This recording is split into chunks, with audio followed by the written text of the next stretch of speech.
Throughout history, people have eaten whatever was available to survive. Some of the most inventive meals have long been forgotten, while others were so unusual that they deserve a closer look. From clever wartime rations to surprisingly resourceful recipes, we're revealing them all today. Squirrel stew. First on our list is squirrel stew, which was very common during the Great Depression. The era is remembered for extreme financial hardship, and people adapted by learning new survival skills. Along with gathering berries, mushrooms, and wild game, many began hunting squirrels. Squirrel stew wasn't just popular in rural areas, but also gained attention in cities. As for the taste, the dish was simple and relied on the meat itself. Most describe squirrel as mild, slightly salty, and tender, without being too gamey. Hardtack. Next is hardtack, and when it comes to homemade crackers, this one is tough to beat. Made with just water, salt, and flour, ingredients people have substituted for generations. It's surprisingly long-lasting. It's impressive what such basic pantry staples can create. Hardtack has been a staple for soldiers, sailors, vagabonds, and travelers throughout history, with deep roots in America. A well-known example is during the Civil War, where soldiers relied on it for its portability. The downside, however, was that it was so hard you had to soak it before eating. It also tended to attract worms. Still, for food worth almost less than dirt, it did the job. Hobo stew. Hobo stew was a Depression-era classic familiar to workers, farmers, and struggling citizens alike. It usually included whatever was available: vegetables that were forage, scraps of meat saved for weeks, and leftover canned goods, all tossed into a pot and cooked over a fire. The stew required no fancy kitchen tools, just a pot and heat. Much of homeless culture at the time relied on meals like this, since it could be made with almost anything. Fires were often kept burning both for warmth and cooking. Railway tracks were once lined with people preparing this simple stew, and it became common among unemployed workers, Dust Bowl migrants, and those hit by wartime inflation. Hobo stew was less about fixed ingredients and more about making do with whatever you had. Bread and drippings. Bread and drippings was a simple meal thrown together with whatever bits were available. Like hobo stew, the name was more of a regional nickname that stuck, though versions of it existed worldwide. In the U.S., it often relied on the old standby: bacon grease. Americans have always had a strong attachment to bacon, and with the addition of beef drippings, lard, or even a little canned beef, it became a filling dish.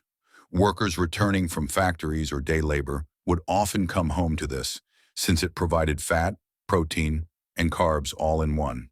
It was cheap, practical, and healthier than going without. Some even added sugar, and diners occasionally served drippings toast with sugar as a budget breakfast. Potato cakes. Next to corn and bacon, potatoes have always been America's closest food companion. They were cheap, filling, and incredibly versatile, which made them a Depression-era essential. One clever example was potato cakes, an easy way to repurpose leftovers. People would take mashed potatoes, form them into patties, and fry them like pancakes. They showed up in homes, diners, and breakfast clubs as an economical meal, often paired with syrup or fruit. Another simple dish was boiled cabbage and potatoes, made by cooking the two together with a bit of seasoning and fat. Families who grew their own produce, often in victory gardens, relied on it heavily during the World Wars and the Depression. If meat was available, small amounts of ham hock, bacon, or pork were added for flavor, though the dish stood well on its own. Even wilted cabbage was used, since nothing was wasted. Goulash. American goulash is quite different from its Hungarian origin, but became a dependable, low-cost meal during hard times. Made in a single pot with simple ingredients, it was often considered poor man's food, though having macaroni and ground beef on hand suggests it was more common in working-class households than among the very poor. Hungarian goulash was originally a paprika-heavy beef stew, but over time the American version grew looser in definition. In the South, it was even called slumgullion. As canned ingredients became more common, the dish strayed further from its roots while becoming even more affordable and widespread. Dandelion green salad. Dandelion green salad is a clear example of how tough times can bring out unexpected resourcefulness. Foraging goes back to early settlers and Appalachian families who relied on whatever nature provided. Even in Pennsylvania during the 1950s, this salad was common, and dandelion greens were sold in supermarkets throughout much of the 20th century, making it a long-standing staple. The appeal was simple. Dandelions are easy to find, often right in your backyard, making them free, accessible, and surprisingly edible. With just vinegar, salt, and a boiled egg, they could be turned into a meal that looked far more polished than the humble ingredients behind it. Cornbread and milk. Cornbread and milk is exactly what it sounds like. If you wanted breakfast but weren't in the mood for toast or something overly sweet, this was a softer and simpler option. Cornbread was often on hand, and instead of letting it go to waste, people would crumble it into a bowl, pour milk over it, and eat it like cereal. In the South, it was usually paired with buttermilk, while in cities, people often added syrup or molasses for extra sweetness. Peanut butter and mayonnaise sandwich. The peanut butter and mayonnaise sandwich may sound unusual today, but during the Depression, it became a common staple. It was cheap, easy to make, and filling, which made it appealing to families struggling to stretch their groceries. Kids could eat it for breakfast, workers packed it for lunch, and it was simple enough for anyone to prepare.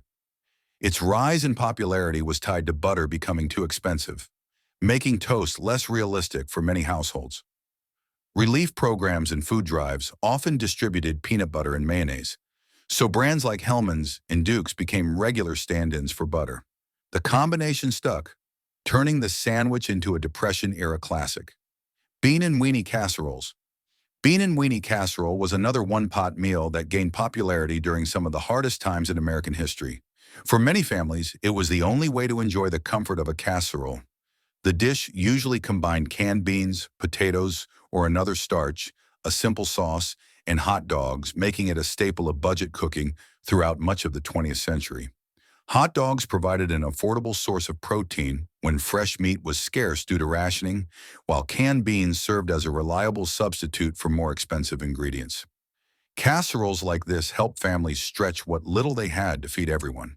Though rooted in Depression-era necessity, bean and weenie casseroles saw a revival in the 1960s, when boxed mixes and canned soups made them convenient once again. Rice and raisins. Rice and raisins weren't as popular as casseroles, but they served their purpose when a sweet craving hit and baking a cake was out of reach. In Pennsylvania Dutch kitchens, it was a common dish, made simply by combining rice, raisins, and milk into something resembling pudding with the texture of porridge. While communities like the Amish and Jewish households were more familiar with it, many others initially associated raisins with different desserts, so it took time to catch on. Still, it became a Depression-era comfort food and helped pave the way for rice pudding to become a favorite later on. Cabbage and noodles. Cabbage, much like potatoes, was a reliable staple, and one popular way to use it was with noodles. Known as haluski in Eastern European circles, the dish combined egg noodles, onions, and fried cabbage. It was especially common in the Appalachian region, where Slovak, Polish, and Hungarian immigrants kept the tradition alive. These communities often shared their food knowledge, enriching local cuisine in the process.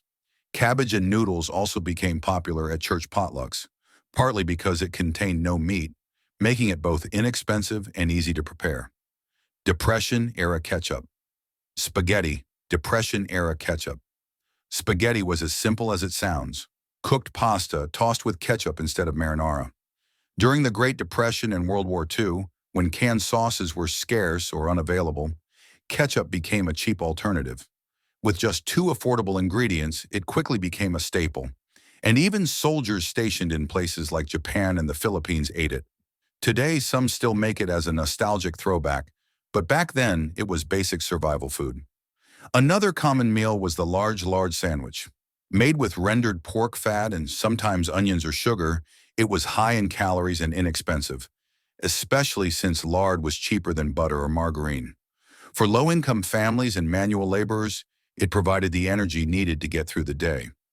Though eating so much lard long-term had health consequences, it was one of the few affordable ways to keep food on the table. Poor man's pasta. Poor man's pasta was one of those meals that was both clever and incredibly cheap to throw together. Pasta itself was already a lifesaver, shelf-stable, filling, and costing just a few cents per packet, so it naturally became a staple for families struggling to get by.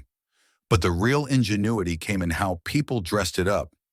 Instead of expensive ingredients like meat or imported sauces, they turned to what they had lying around. Breadcrumbs were used as a stand-in for cheese, which, let's be real, never came close to the same flavor, but still gave the dish some texture and bite. Add in garlic, onions, and a pinch of red pepper flakes, and suddenly you had a simple yet surprisingly satisfying plate of food. This dish really took root in big city neighborhoods like New York and Chicago, where immigrant families and working-class households needed meals that stretched their budgets as far as possible. For many, this was the kind of pasta you ate when real pasta with meatballs or rich tomato sauce was out of reach. Today, hardly anyone makes it because store-bought sauces and pre-made meals are cheap and everywhere. But back then, poor man's pasta was a quick, no-fuss solution that fed families when little else could. It may not have been glamorous, but it did its job well. Cornbread with blackstrap molasses. Cornbread has always been one of those foods that feels timeless. You can prepare it 100 different ways, and people will happily eat it every time. One of its most iconic pairings was with blackstrap molasses, a true Southern survival meal that used ingredients people had on hand. Blackstrap molasses is actually a byproduct of sugar production, and since the South was steeped in that industry, it was cheap and plentiful. Unlike some bare-bones meals, this combination was surprisingly nutritious, which made it a staple among sharecroppers and working families across the country. Over time, cornbread and molasses became more than just food. They became part of American tradition. People even believed molasses had medicinal qualities like helping prevent anemia.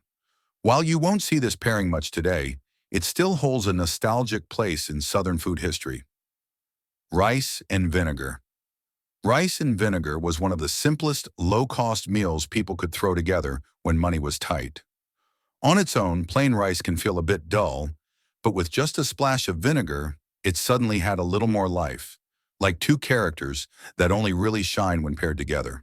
The idea itself came largely from Southeast Asian immigrants, especially those from China and Japan, where eating rice by itself as a full meal was far more common. For Americans, this took some getting used to, since rice wasn't traditionally seen as the main course. But when the pantry was nearly empty, the wallet was stretched thin, and the stomach was growling, even the simplest combinations became acceptable. Rice and vinegar may not have been glamorous, but it kept people full, and over time, it found its place as one of those practical, no-frills meals of survival. Meatless meatloaf. The idea of a meatless meatloaf might sound contradictory, but during the Depression, it was a necessity.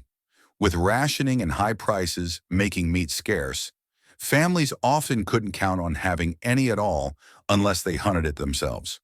To cope, home cooks created substitutes like meatless loaves, relying on fillers that mimicked the texture and flavor of meat. These loaves were typically made with beans, breadcrumbs, potatoes, mushrooms, or similar ingredients.